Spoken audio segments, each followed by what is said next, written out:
Tonight we're diving deep into a hidden cost that affects nearly everything you buy: tariffs. These are not just numbers on a spreadsheet, they are taxes that have a direct impact on your daily life. Tariffs are essentially taxes on imported goods, designed to protect American industries or to exert pressure on other countries.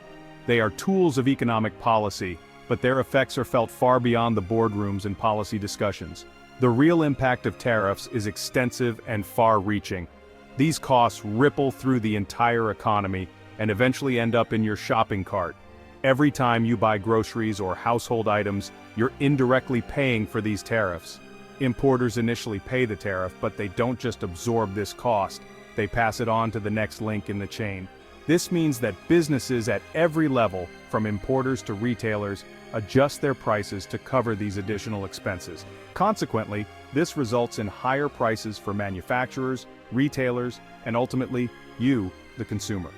The ripple effect of tariffs means that everyone along the supply chain feels the pinch. You won't see a tariff line on your receipt, but you'll notice that your new fridge or favorite cheese costs more than it used to. These hidden costs are embedded in the price tags of everyday items. This hidden tax quietly erodes your purchasing power, making it harder to stretch your dollar as far as it once went. While tariffs are intended to protect American jobs, the reality is more complicated. The intended benefits are often overshadowed by unintended consequences. Some industries may benefit briefly, but others, especially those relying on imported materials, face higher costs and lose competitiveness. This can lead to reduced production and even job losses in some sectors. When the U.S. imposes tariffs, other countries often retaliate, which can hurt American farmers and exporters. This tit-for-tat can lead to a cycle of economic strain. The result? A trade war that raises prices and strains the economy, creating uncertainty in markets and affecting consumer confidence. Tariffs don't just target foreign companies, they hit American families and businesses hardest. The financial burden is felt most acutely by those who can least afford it. The money you work hard for simply doesn't go as far as it used to, forcing many to make tough choices about their spending. In the end, tariffs are a hidden tax with real consequences for your wallet, affecting your ability to buy the things you need and want. They are an invisible force that shapes your financial reality. The Constitution gives Congress the explicit power to set tariffs and regulate trade with foreign nations, a responsibility that was seen as central to the nation's economic independence and democratic process. For much of U.S. history, Congress fiercely guarded this authority, holding passionate debates and ensuring that decisions about trade were made in the open, with public input and accountability at the forefront. However, over the last century, Congress gradually handed more and more tariff power to the president. This shift was often justified as a way to allow the government to respond more quickly and flexibly to global economic crises and shifting international relationships. Laws like the Trade Expansion Act of 1962 gave presidents broad authority to impose tariffs for reasons ranging from national security to foreign policy, sometimes with only minimal oversight from Congress.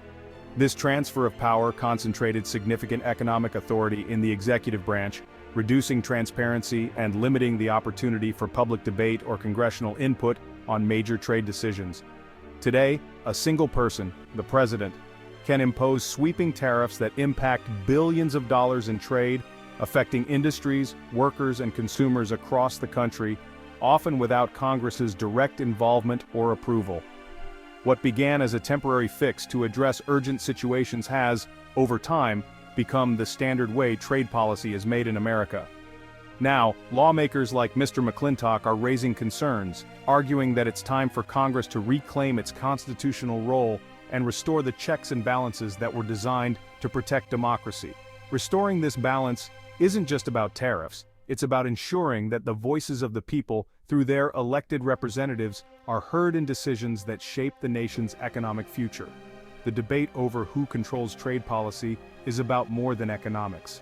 It's about who gets to decide the rules that govern our economy, and ultimately, our democracy.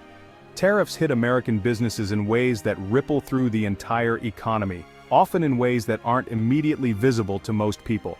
And families feel the impact too, sometimes without realizing that tariffs are the cause behind rising costs and tighter budgets.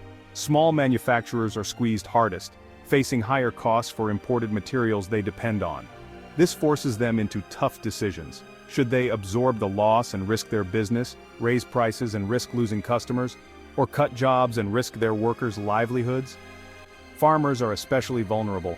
Retaliatory tariffs from other countries can shut them out of key export markets overnight, leaving crops unsold and futures uncertain. Many family farms have been pushed to the brink, relying on government subsidies just to survive another season, and some are forced to sell land that's been in the family for generations. For families, tariffs act as a regressive tax, raising prices on essentials like food, clothing, and appliances. Everyday shopping trips become more stressful as budgets are stretched further. Lower and middle-income households feel the pinch most, since a larger share of their income goes toward necessities. Every price increase means making tough choices about what to buy and what to go without. Tariffs also limit consumer choice, reducing the variety of products available and sometimes leaving shelves empty or options limited, which can lower living standards over time. They stifle business innovation by making it harder and more expensive to source the materials and parts needed to create new products or improve existing ones. The promise of protection often backfires, hurting the very people it claims to help, leading to layoffs, business closures, and lost opportunities. Tariffs disrupt the natural flow of commerce, slowing growth, creating economic uncertainty, and making it harder for businesses to plan for the future. In the end, tariffs are a drag on prosperity for everyone, making it harder for businesses to thrive and for families to get ahead. In a divided Washington, concern over tariffs is bringing both parties together. Lawmakers from both sides now recognize that unchecked tariff powers have hurt consumers, businesses, and farmers. Republican senators hear from struggling farmers. Democratic representatives hear from small business owners facing rising costs. This real-world feedback is cutting through partisan noise. Leaders like Congressman McClintock argue tariffs are counterproductive taxes, while many Democrats warn of instability and damaged alliances. The debate has shifted.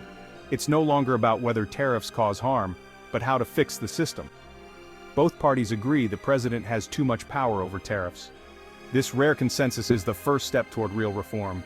Responding to bipartisan concern, Congress is starting to reclaim its authority over trade.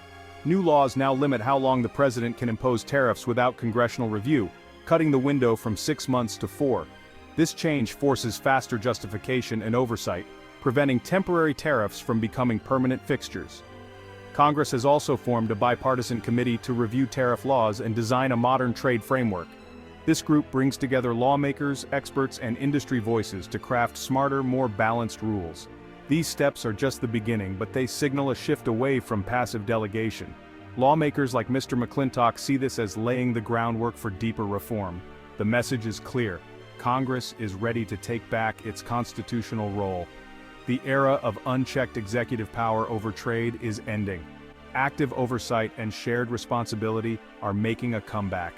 The fight over tariff authority is about more than economics. It's about democracy itself. The framers gave Congress control over trade to ensure public debate and accountability. When one person controls tariffs, decisions are made behind closed doors, without input from the people.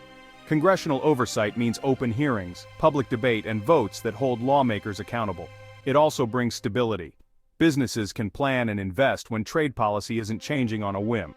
Laws passed by Congress are harder to reverse, creating a predictable environment for growth. The goal isn't to ban tariffs, but to make sure their use reflects the will of the people, not just one administration. Restoring balance protects our democracy and strengthens our economy. The path to a stronger economy starts with free trade and restoring Congress's role in trade policy. Recent reforms are a good start, but lasting change needs public support.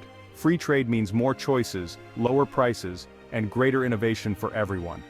Tariffs should be rare and targeted, not a default tool for economic policy.